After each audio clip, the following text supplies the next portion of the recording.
Irmãos, o tema do nosso culto hoje é como Deus pode justificar o ímpio? Como é possível que Deus possa justificar um ímpio? Se a própria Bíblia, em Provérbios, capítulo 17, versículo 15, diz que justificar o ímpio e condenar o justo são duas abominações para o Senhor. Provérbios 17, 15 diz que justificar o ímpio é uma abominação ao próprio Deus. Porém, quando nós lemos o ensino do Novo Testamento, a mensagem do Evangelho, nós vemos que é exatamente isto que o Evangelho nos informa. Deus justifica o ímpio. Mas como é possível que Deus faça isso? Como é possível que Deus seja justo? O atributo de Deus, de justiça, Deus seja justo e também possa justificar o ímpio. Como Deus pode ter esses dois atributos ao mesmo tempo? É isso que a Bíblia nos ensina quando nós estudamos a doutrina da justificação. Eu quero começar, irmãos, esta reunião, este culto, orando ao Senhor. Pedimos a Deus que nos ajude, que nos abençoe, para que possamos compreender estes assuntos tão solenes, tão importantes da palavra de Deus. Feche seus olhos, por favor, e por um instante, ore conosco. Pai justo, todo-poderoso Deus, nós viemos, Senhor, adorá-lo nesta tarde. Viemos, Senhor, engrandecer teu santo nome, pois tu és, Senhor, o Criador do céu e da terra. Tu és, Senhor Deus, aquele que nos deu a vida e aquele que nos mantém vivos. Senhor, tu és aquele que, por tua graça, nos escolheste antes da fundação do mundo, para sermos, Senhor Deus, de Cristo, para sermos santos, para sermos salvos. E sabemos, Senhor, que fizeste isso por tua graça, porque simplesmente o Senhor decidiu. Não sabemos, Senhor, por qual razão o Senhor nos escolheu. Porque nós, Senhor, e não nossos vizinhos. Porque nós, Senhor, e não alguns dos nossos parentes. Porque o Senhor nos escolheu, nós não sabemos. Mas uma coisa sabemos, Senhor. Tu és cheio de misericórdia, bondoso. O Senhor tem nos abençoado, Senhor, com o Evangelho. Aproximado o nosso coração cada vez mais de Cristo. Senhor, colocado toda a nossa confiança no sangue que foi derramado na cruz. E tudo isso sabemos, ó Deus, que recebemos sem merecer. Recebemos, Senhor, por obra da tua graça. Recebemos, Senhor, esta grande salvação. Enquanto muitos, Senhor, neste mundo permanecem na ignorância e nas trevas. Bendito seja o teu nome, Senhor, porque sabemos que o Senhor escolhe sempre os pequenos, que o Senhor escolhe os que não são, para confundir os que são. Que o Senhor é quem oculta estas coisas dos sábios e inteligentes deste mundo e os revela aos pequeninos. Louvado seja o teu nome, Senhor, por tua palavra diante de nós que nos instrui, pelo teu Espírito que nos ensina. Abençoa-nos por tua graça, ao entrarmos uma vez mais neste assunto e possamos compreendê-lo, Senhor, de modo mais amplo. Que o Senhor nos ajude, o Espírito Santo nos guie e que este culto, Senhor, seja para louvor e exaltação do teu santo nome. Assim nós te adoramos no nome de Jesus. Amém. Quero convidar os irmãos a lermos o texto de Romanos, capítulo 3, apenas o verso 21. Romanos, capítulo 3, será a base do nosso estudo. O texto que eu li em Provérbios 17, 15, nos remete ao problema que nós temos que resolver. Como Deus pode justificar o ímpio, sendo que a própria Bíblia diz que isto é uma abominação aos olhos do próprio Deus. E em Romanos 3, nós temos a resposta para isso. Mas convido você a ler apenas o verso 21, quando o apóstolo Paulo diz assim. Romanos 3, 21, por favor. Está escrito. Mas agora a justiça de Deus se manifestou sem a lei, atestada pela lei e pelos profetas. Amém. Como Deus pode justificar o ímpio? Esse é o nosso terceiro estudo bíblico sobre esse tema, a justificação pela fé. E uma das coisas que eu creio que todos nós entendemos até aqui sobre a justificação pela fé é que ela é uma doutrina maravilhosamente simples de ser entendida. É por meio da doutrina da justificação que Deus, o nosso Deus, coloca ao alcance das pessoas mais simples a salvação.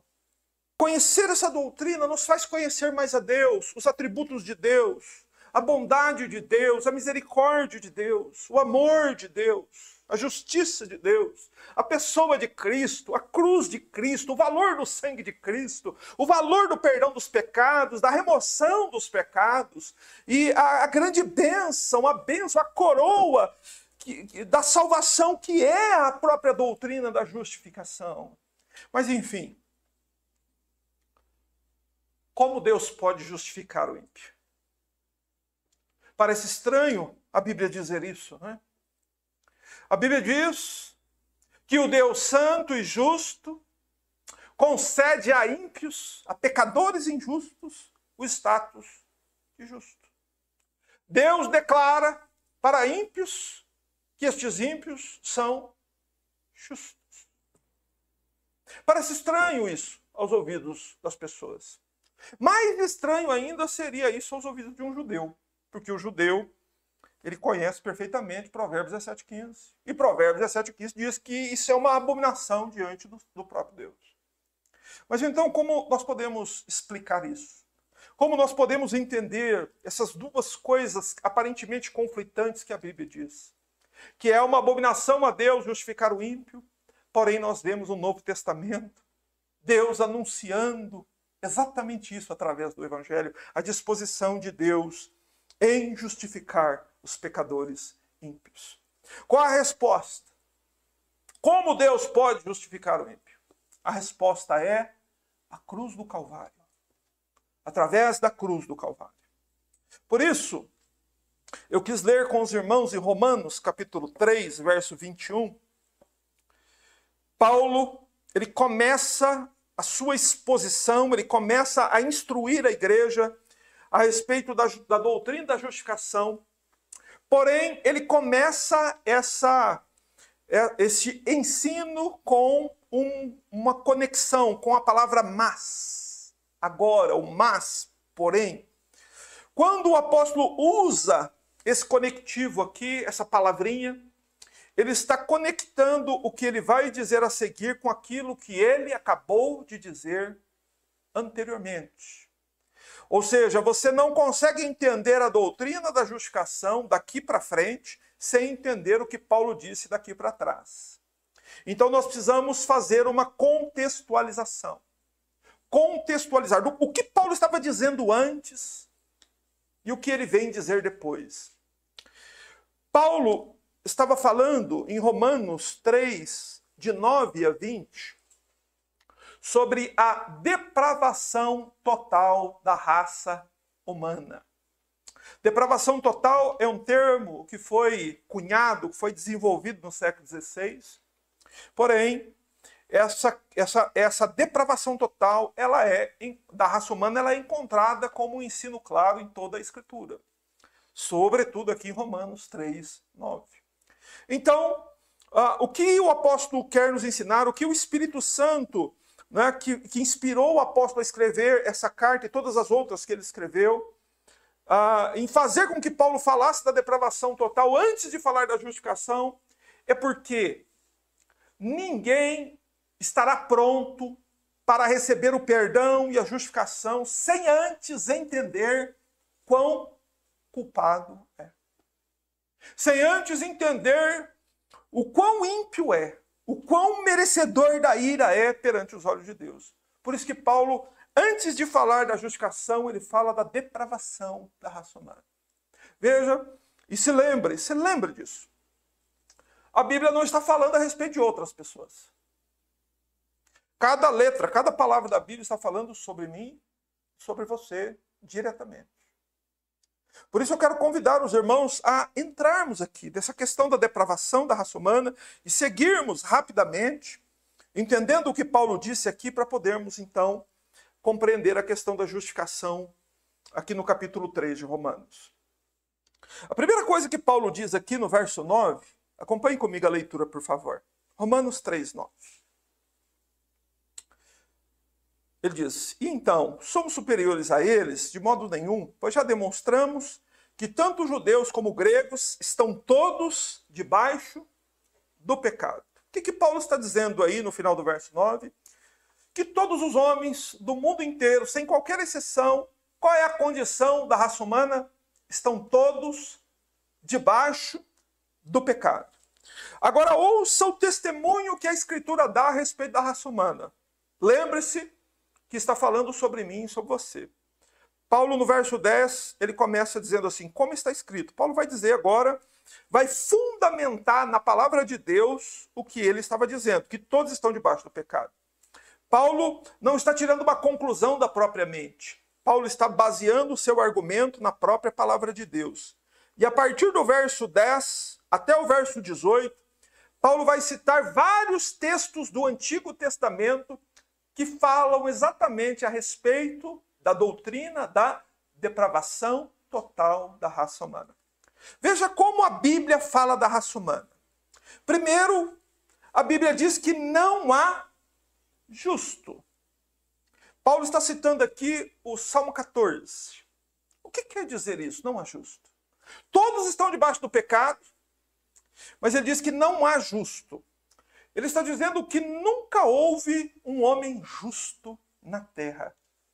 Nem existiu e nem existe atualmente qualquer homem justo. Justo por sua natureza, justo por seus próprios méritos. Nunca existiu nenhum. Houve em toda a raça humana apenas uma exceção, que fora aquele que nasceu na manjedoura e morreu na cruz. Ele foi o único homem justo. O restante da raça humana inteira, o testemunho que a Escritura dá é: não há nenhum justo. Paulo diz: nenhum sequer. Não há quem entenda. Ele quer dizer o seguinte, que os homens injustos, os pecadores, os ímpios, eles sequer conseguem compreender o estado em que estão. Por isso que os homens não acreditam que são grandes pecadores diante de Deus, por isso que os homens eles tentam justificar o que fazem. É simplesmente porque o homem, em sua natureza, ele é incapaz de compreender a sua própria condição. Você entende a sua própria condição? Você não entende por si mesmo. Você entendeu porque Deus concedeu luz e graça para que entendesse. Mas o homem natural, o homem em que não está atuando a graça de Deus, ele não consegue entender a enormidade das próprias culpas e nem a pecaminosidade que há nele. E Paulo vai além ao falar da depravação. Ele diz que não há quem entenda e não há quem busque a Deus. O que Paulo quer dizer? Se Deus deixasse os homens à própria sorte, se Deus não intervisse nos homens por meio da graça, do Espírito Santo, da atuação sobrenatural de Deus sobre os homens, o que aconteceria com os homens? Ninguém, nenhum ser humano jamais iria invocar a Deus, iria buscar a Deus, ou manifestar qualquer interesse por Deus. Essa é a depravação total. Não há justo, o homem é injusto, ele não entende, ele jamais buscaria Deus. E Paulo diz que todos se desviaram. Todos se desviaram do caminho de Deus. Todos se afastaram de Deus. Todos deixaram o bom caminho e caminham agora no caminho da destruição e da miséria. Todos se desviaram e juntos se tornaram inúteis. E Paulo conclui a acusação contra a raça humana dizendo: não há quem faça o bem, nem um sequer. Nós temos um conceito de boas obras. Quem ajuda o pobre, quem atende um necessitado, para nós são boas obras. Porém, para Deus, não. Por que não? Porque tudo que o homem faz é manchado por seus pecados. Se algum homem homem, em algum momento na existência humana, pudesse ter praticado algo bom, tivesse conseguido fazer o bem sem manchar aquilo pelo pecado, Jesus não precisaria ter descido do céu e morrido na cruz. Você entende? Jesus veio aqui exatamente porque os homens são todos injustos e não conseguem fazer o bem. Mesmo que o homem queira fazer, ele não consegue. E se ele fizer, aquilo está manchado pela corrupção do pecado. Não há ninguém que entenda. Não há ninguém que faça o bem. Não há nenhum sequer. E a seguir, o apóstolo Paulo faz uma aplicação prática do que ele está dizendo. Ele quer mostrar aqui de modo prático para nós como o pecado afeta o homem. Ele diz que a garganta deles é um sepulcro aberto. Enganam com a língua e debaixo dos seus lábios há veneno de serpente. A sua boca está cheia de maldição e amargura. Veja o pecado afetando o corpo humano. Garganta, língua, lábios e boca. Por acaso esse testemunho ele não é verdadeiro? Ele é muito verdadeiro. Sabe o que Paulo está dizendo aí? Que o homem engana com a língua. O que quer dizer? Ele mente. Os homens mentem. Por que os homens mentem? Porque eles são depravados.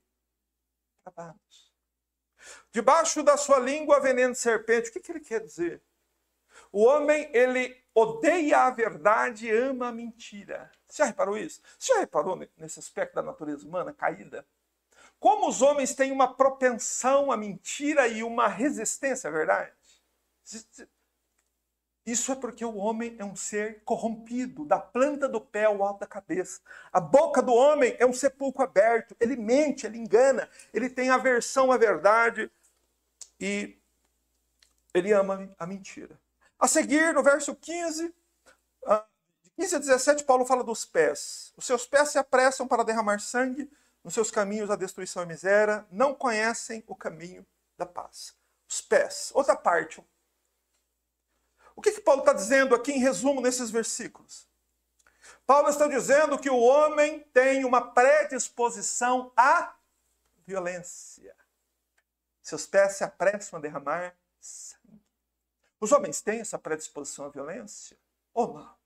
Ou será que Paulo está exagerando aqui? Será que esse não é exatamente um retrato claro da natureza humana? Da condição pecadora do homem? Os seus lábios, os seus pés. E Paulo vai além aí, no verso 18, ele fala dos olhos. É dito assim, não possuem temor de Deus diante dos seus olhos. Paulo diz aqui também que o homem ímpio, ele não tem medo de Deus. Ele não teme a Deus. Um ímpio, ele não tem medo da punição com a qual Deus os ameaça na palavra de Deus. Ele não teme, ele não tem medo. Ele não teme o julgamento. Na verdade, um ímpio ele gosta até de dizer assim, Deus é que vai me julgar. Ele demonstra assim o total desprezo pelo julgamento de Deus. Ele acha que o julgamento de Deus será pouca coisa, mas é o que Paulo está dizendo. Isso é fruto da corrupção, do pecado, da depravação da natureza humana. A boca, os pés, os olhos, as mãos, todo o corpo, a mente, a alma do homem é afetada por seus pecados. E então, os homens são culpados pelo que são. O que os homens são? Pecadores. Então os homens são culpados por causa daquilo que são. E os homens são culpados também por aquilo que fazem. O que é que um pecador faz? Por que a Bíblia chama o homem de pecador? Porque simplesmente um homem sem Deus, um homem não justificado, não perdoado, ele simplesmente não consegue fazer outra coisa a toda hora, senão pecar. Por isso a Bíblia chama o pecador de pecador. Pecador é quem peca, é quem comete pecado. O homem peca incessantemente com todas as partes do seu corpo, com a sua boca, com a sua língua, com seus pés, com os seus olhos, com a sua mente, de todo jeito que você imaginar, o homem peca. E por que ele peca assim? Porque ele é um ímpio. Você sabe o que significa ímpio? O que significa a palavra ímpio? Impiedade? Significa viver sem lei. Um ímpio, ele é considerado ímpio porque ele não se importa com aquilo que a Bíblia diz. Você entendeu? Ele não se importa com o que a palavra de Deus diz. Ele faz as próprias leis. Ele despreza o que Deus diz sobre casamento, sobre a vida, sobre os olhos, sobre como ele deve lidar com o dinheiro. Ele despreza tudo isso. Isso é que é um ímpio. Ele viveu a vida toda desprezando a palavra de Deus, desprezando a lei de Deus. Mas há mais. O homem não é só isso aqui que Paulo disse aqui. Tem mais. Além de culpado por aquilo que é e por aquilo que faz, os homens são também culpados por quebrar a lei de Deus. Vê comigo aí versos 19 e 20, por favor. Ora, sabemos que tudo que a lei diz são para os que estão debaixo da lei, que ela diz, para que toda boca se cale e todo mundo fique sujeito ao julgamento de Deus. Porque ninguém será justificado diante de Deus pelas obras da lei, pois pela lei vem o pleno conhecimento do pecado. Ou seja, Paulo aqui vai além. Paulo diz, além de culpados pelo que são e pelo que fazem, os homens são culpados também por quebrar a lei de Deus. Qual é a lei de Deus que Paulo está se referindo aqui? Paulo está se referindo aos 10 mandamentos. Está lá no livro do Êxodo, capítulo 20. E Paulo nos explica também aqui por qual razão foi que Deus deu a lei ao povo judeu. Você já percebeu? Está aí no texto. Para que toda boca se cale e todo mundo fique sujeito ao julgamento de Deus. Ou seja, a lei foi dada não com a intenção de salvar o povo, mas a lei foi dada com a intenção de condenar o povo. Você entende? A lei de Moisés, ela não foi fornecida por Deus lá no Monte Sinai com a intenção de salvar, mas de calar a boca dos homens no dia do julgamento. Ou seja, a lei, ela vai estar presente lá no dia do julgamento. Para quê? No dia do julgamento, ninguém vai ficar tentando se justificar, não. Todo mundo vai ficar de boquinha fechada. Sabe por quê? Porque a lei de Deus vai estar ali acusando os homens de tê-la quebrado. E um outro aspecto importante aqui é que há muita gente que sustenta uma ilusão de que no dia do julgamento vai poder pedir perdão, que no dia do julgamento ela vai poder se desculpar lá. Mas a Bíblia diz que não. A Bíblia diz que no dia do julgamento toda boca vai estar fechada.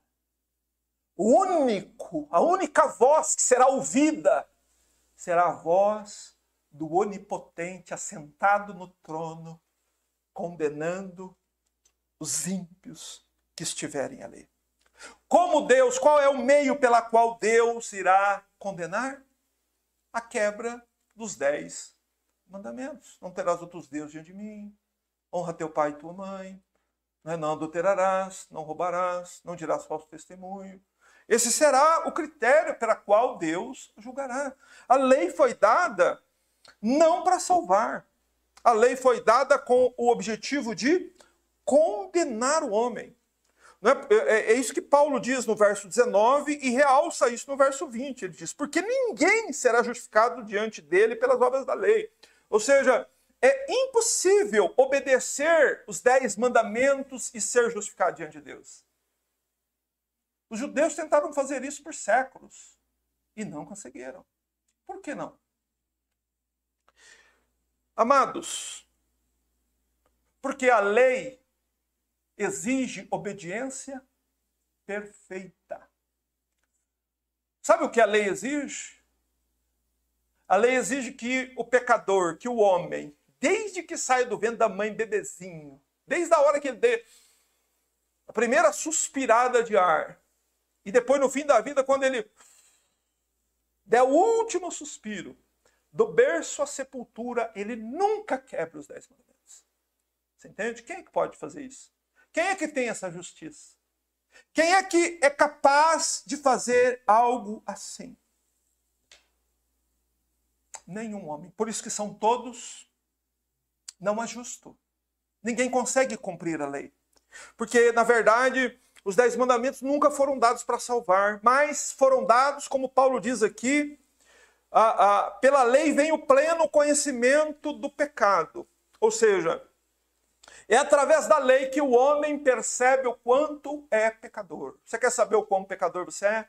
Abre lá, Êxodo 20. Não precisa fazê-lo agora, faça depois no seu quarto em oração. Leia Êxodo 20 e veja quantas vezes você já quebrou aquela lei. E será exatamente isso que condenará os homens. Ela será um instrumento pela qual Deus condenará os homens. Mas então, prosseguindo aqui no nosso estudo, eu quero te fazer uma pergunta. Você concorda com o testemunho da Escritura? Você concorda que você não é justo?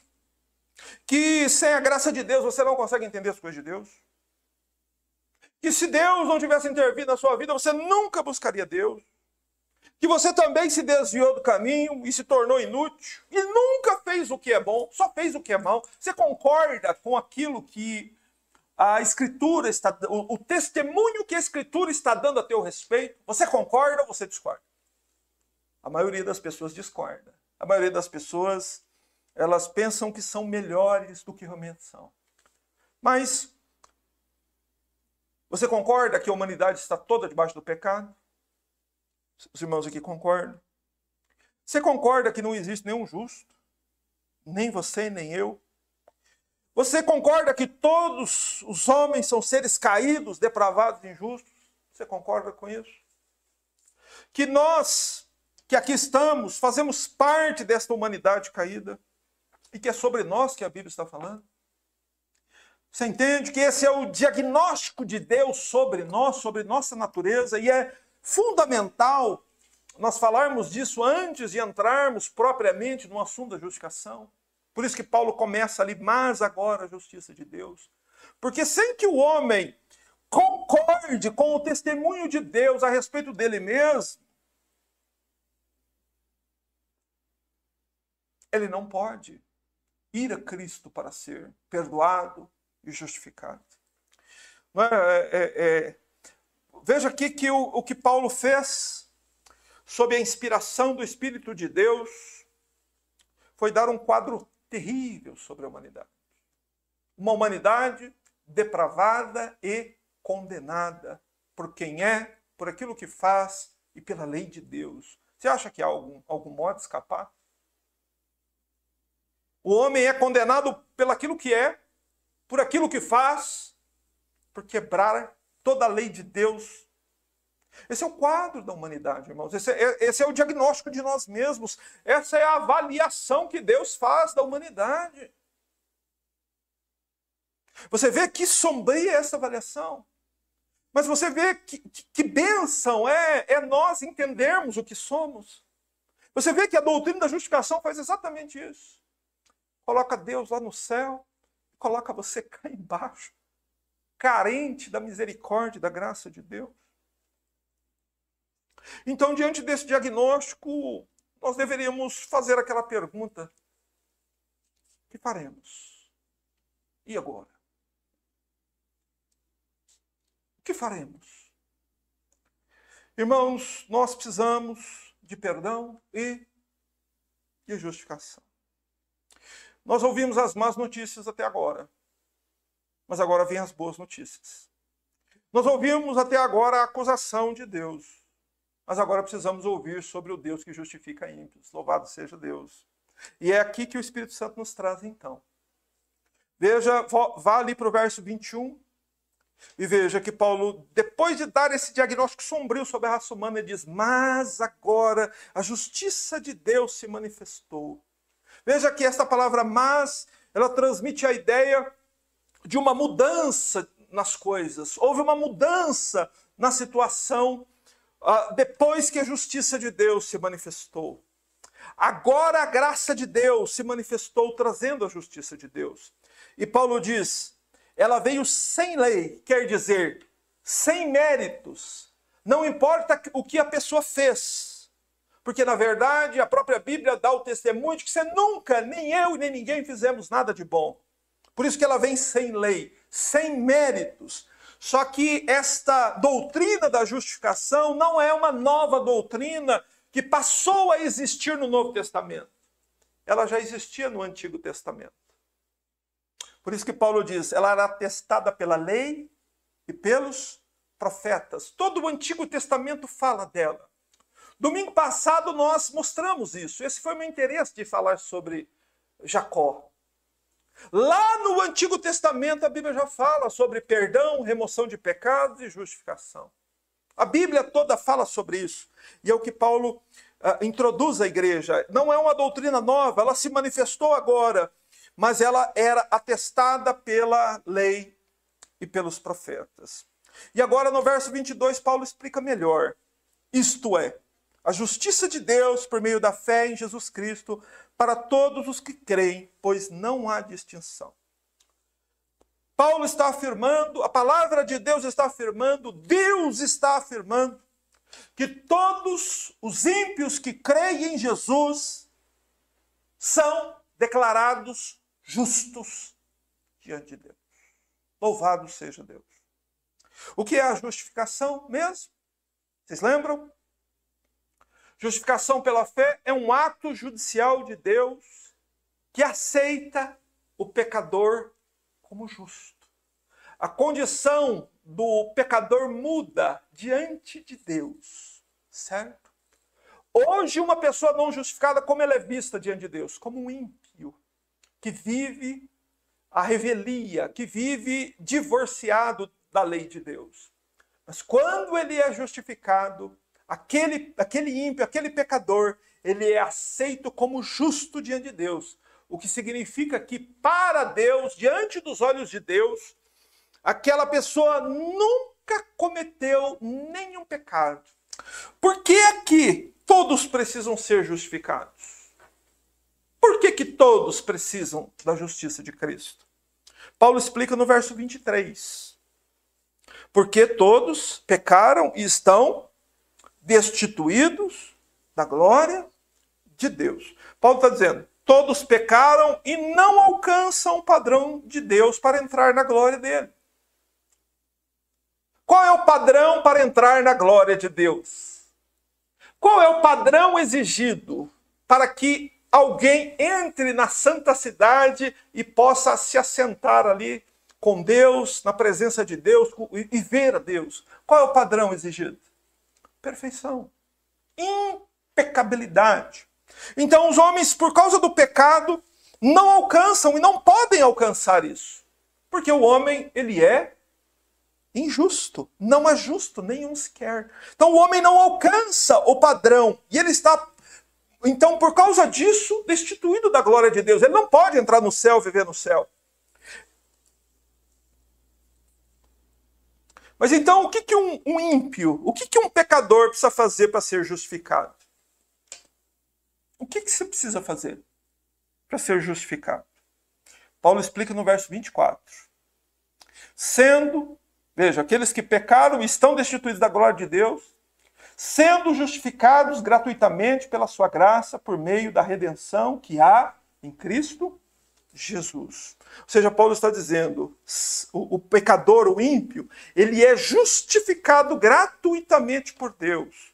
E esta justificação é um ato da graça de Deus que é concedida por intermédio da pessoa do Senhor Jesus Cristo. Paulo diz que é por meio da redenção que há em Cristo. Quer dizer que é por meio do pagamento. Redenção é um preço pago. E o preço pago por Cristo pela redenção dos pecadores foi o seu sangue derramado. É o sangue de Cristo na cruz que torna possível que um pecador, que um ímpio seja perdoado e justificado. Mas veja, como o ímpio pode ser justificado? Ele é gratuitamente, justificado gratuitamente pela graça por meio da redenção que há em Cristo Jesus. Não é? Nós somos injustos, não temos justiça, não podemos confiar em nada que fizemos, e sim devemos confiar na redenção que Cristo proveu na cruz por nós. Mas e quando nós fazemos isso então? E quando um ímpio ouve o diagnóstico de Deus sobre a sua depravação, sobre a sua miséria, sobre a sua condenação certa, e então ele crê no sangue que Cristo pagou por ele, o que acontece neste exato momento? No exato instante, imediatamente, quando o pecador crê, o que acontece? Deus perdoa todos os pecados dele. Por quê? Porque houve um pagamento feito por Jesus. Aquele ímpio tinha um débito infinito diante de Deus, porém Cristo pagou a dívida com o sangue dele, no lugar do pecador. Você entende? Quando ele crê em Cristo, isso acontece imediatamente. Ele tem toda a sua dívida perdoada. E também, imediatamente, o que acontece? Deus retira do pecador os pecados dele, é a remoção de pecados. E por que Deus retira os pecados? Porque eles são lançados sobre Cristo no madeiro, como a Bíblia diz, que fora Cristo que carregou em seu corpo nossos pecados. Então é a doutrina da imputação. Deus tira do pecador seus pecados e os lança sobre Cristo. E então Deus imputa a justiça perfeita de Cristo no pecador, tornando o pecador um justo, tornando o ímpio um justo. Ou seja, Deus faz isso e torna o injusto perfeitamente justo perante os olhos dele. Isso acontece no exato momento que o pecador, ele crê. Mas não seria injusto declarar um ímpio justo? Não é o que Provérbios 17,15 diz? Justificar o ímpio e condenar o justo são duas abominações ao Senhor. Veja, parece estranho aos ouvidos que não têm intimidade com a doutrina da justificação. Mas como Deus pode fazer isso? Sobre quais bases? Não é? Como que um juiz, a Bíblia chama Deus de o juiz de toda a terra, como é que o juiz de toda a terra pode justificar o ímpio? Nós precisamos, para entender, olhar para um juiz humano. Vamos supor, vamos entender dessa forma. Imagine um tribunal.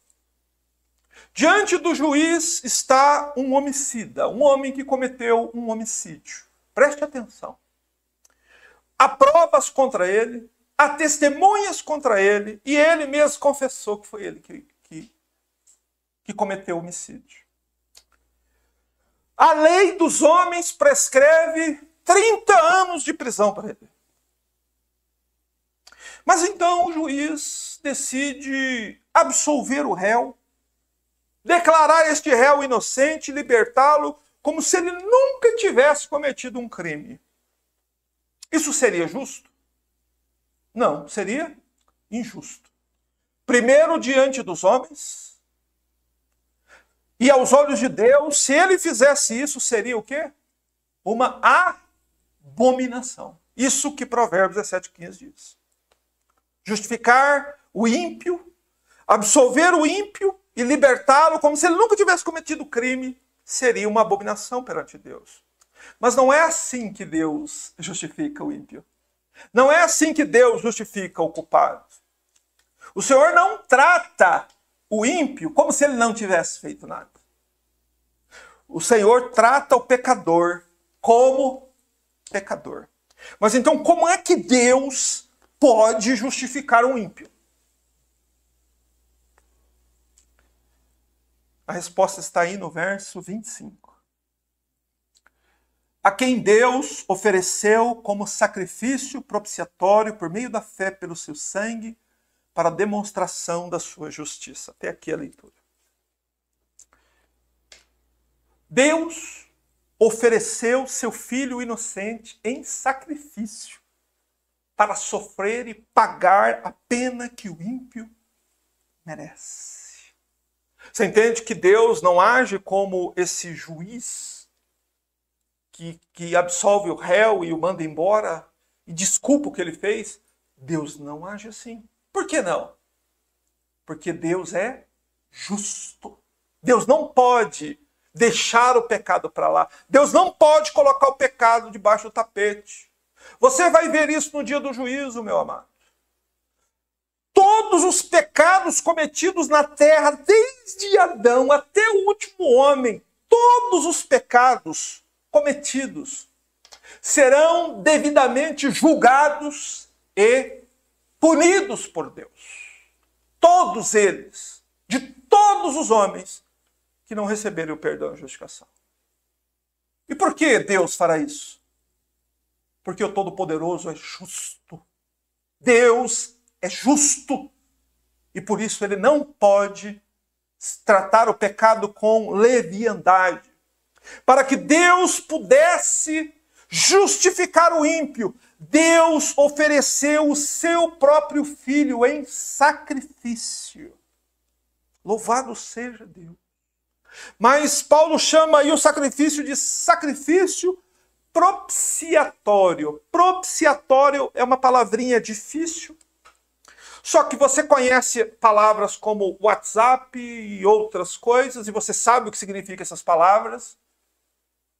E você, pelo bem da sua alma, precisa entender o que é um sacrifício propiciatório. Propiciatório. Certo? Repete aí. Propiciatório.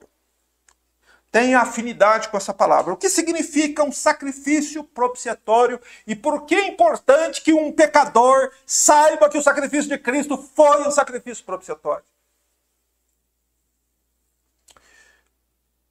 Propiciatório era a tampa da Arca da Aliança. Você lembra? Lá no Antigo Testamento, lá no tabernáculo e depois no templo, havia no Santo dos Santos uma arca de madeira revestida de ouro.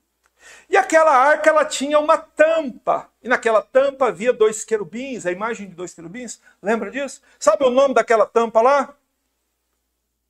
Propiciatório. Por que era chamado de propiciatório? Porque uma vez por ano, no dia da expiação, o sumo sacerdote sacrificava um bode e entrava no Santo dos Santos levando o sangue de um bode.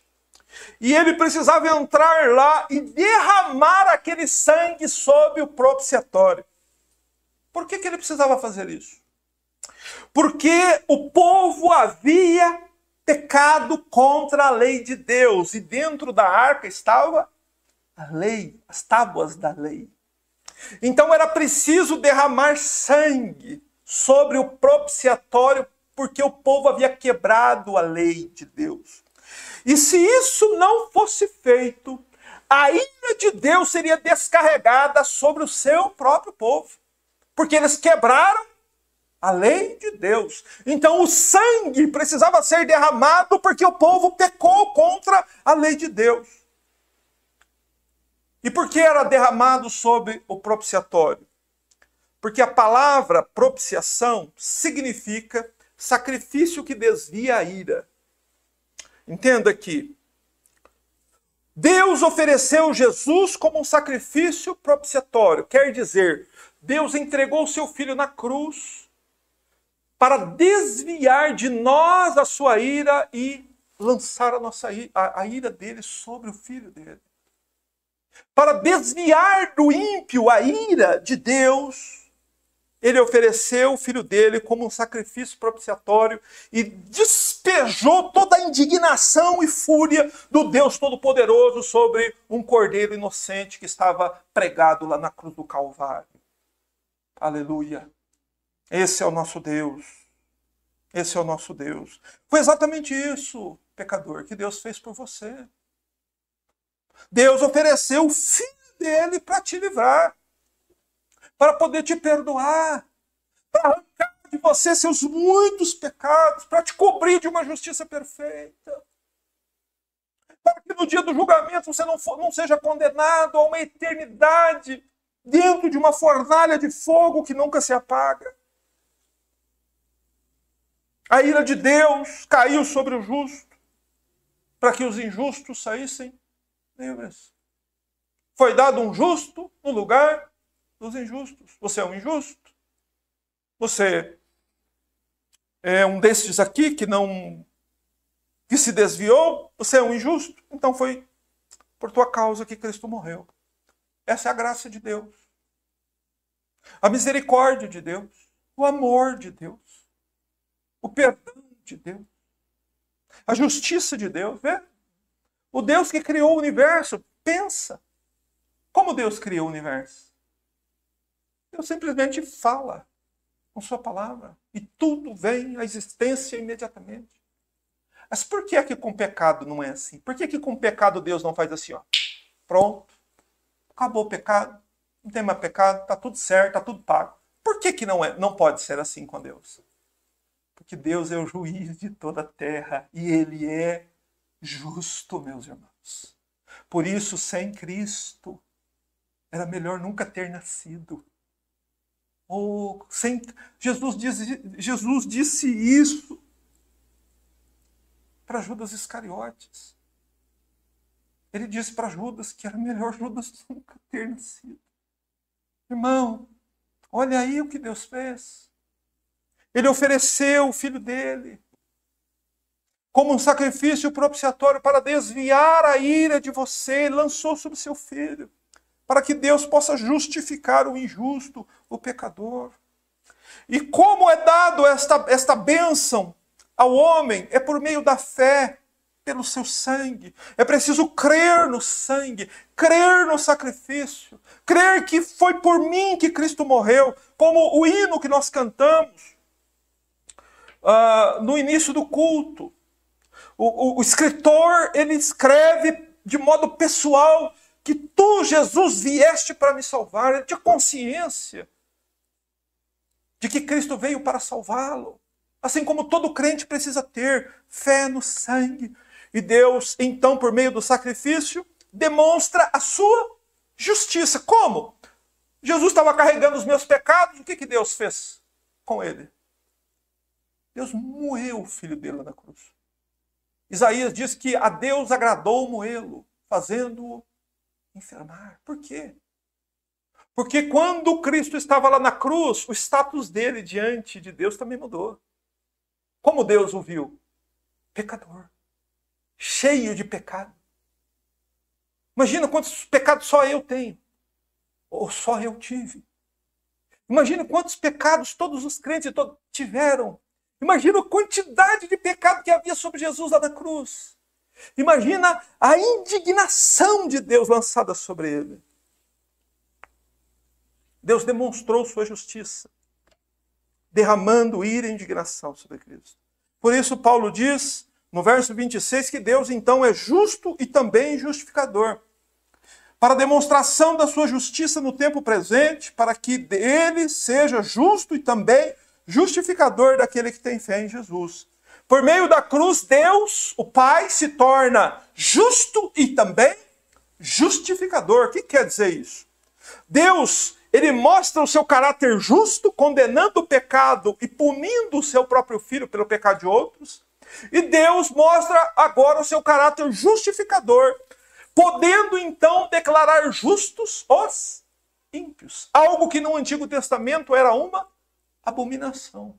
Mas depois da cruz, Deus se torna justo e justificador. E isso tira todo o mérito do homem. Leia aí o verso 27. Assim, onde há motivo para orgulho? Foi excluído. Por qual lei? Das obras? Não, mas pela lei da fé. Concluímos, pois, que o homem é justificado pela fé sem as obras da lei. A cruz tira todo o mérito nosso. Qual o mérito do homem? Que motivo o homem tem para se vangloriar?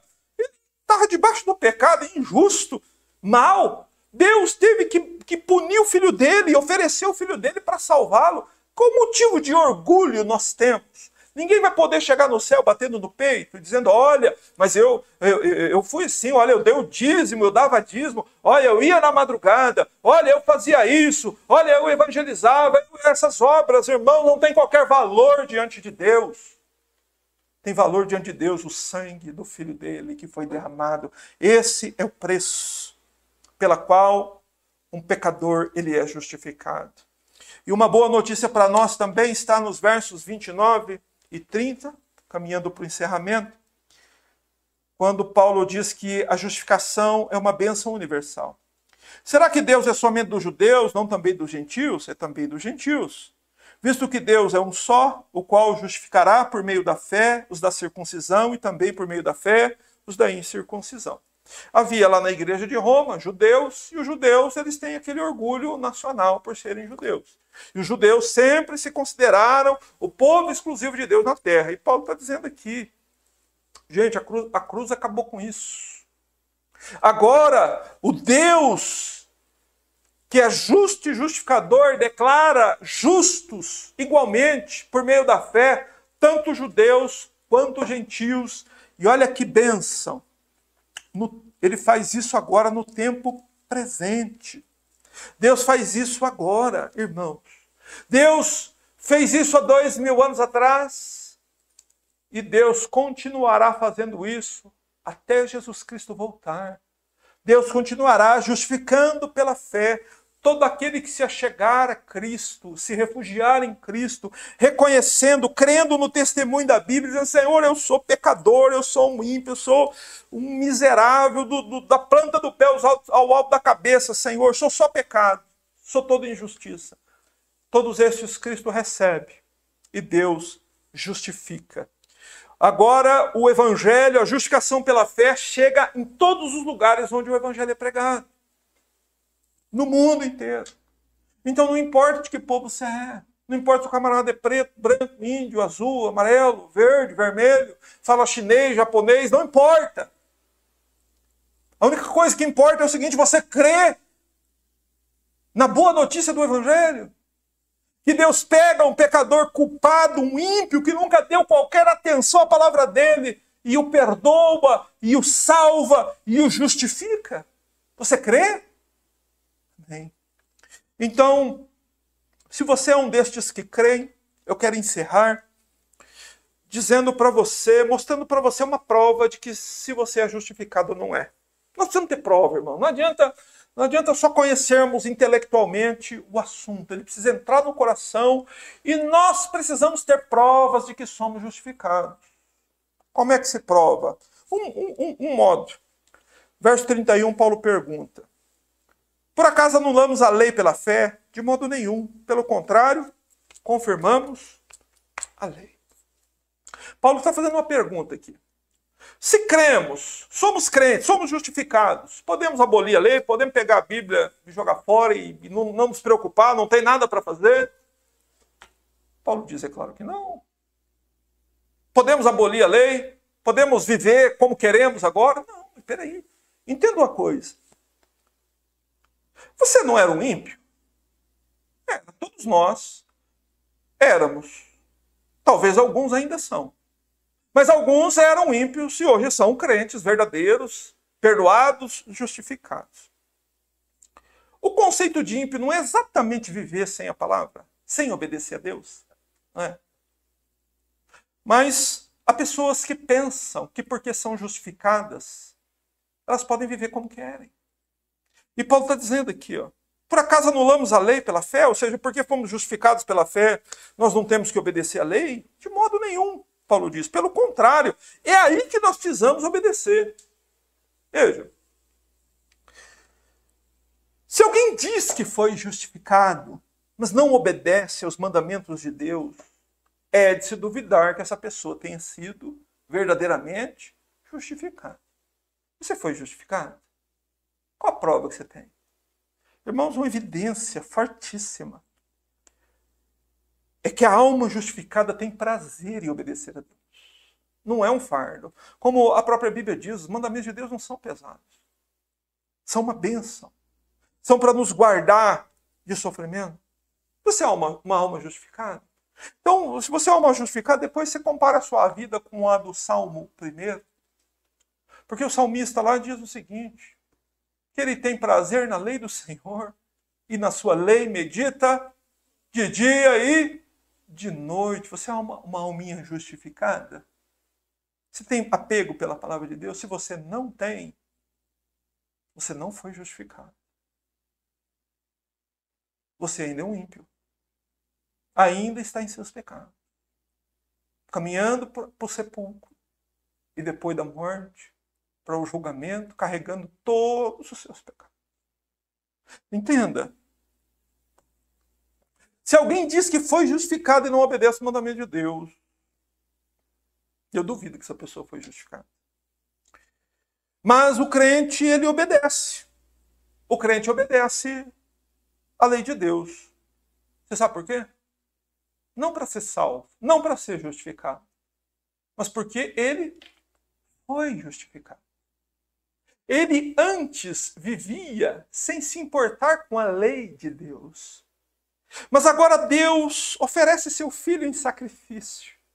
Derrama sangue para salvá-lo por pura misericórdia. Como que esta alma justificada não se apegará à vontade de Deus e viverá para Deus? Portanto, aqui o que se conclui é o seguinte: obediência à palavra de Deus é consequência e não a causa da justificação. Vocês entenderam o meu enunciado aqui? Obediência é a consequência da justificação e não a causa. Por isso, irmãos, o cristão ele caminha para o julgamento com a sua situação já definida. Isso é justificação. A justificação pela fé é o ato judicial de Deus que perdoa e torna o pecador aceito como justo diante de Deus. Essa decisão justificadora de Deus, pronunciada sobre o pecador hoje, nos dias atuais, é a declaração antecipada que Deus dará sobre você no dia do juízo. Isso é justificação. No dia do juízo, Deus dará um veredito, uma sentença sobre a vida de cada pessoa. Quem é justificado já sabe o que vai ouvir da boca de Deus quando o Senhor estiver assentado naquele trono. Deus olhará para isso e dirá: esse é justo. Esse é justo. Ninguém poderá condená-lo. O diabo não poderá se levantar, a lei não poderá condená-lo. Os pecados dele foram punidos por Cristo. A ira de Deus foi desviada dele. Não haverá nada a pagar. Por isso, irmãos, a doutrina da justificação produz paz no coração.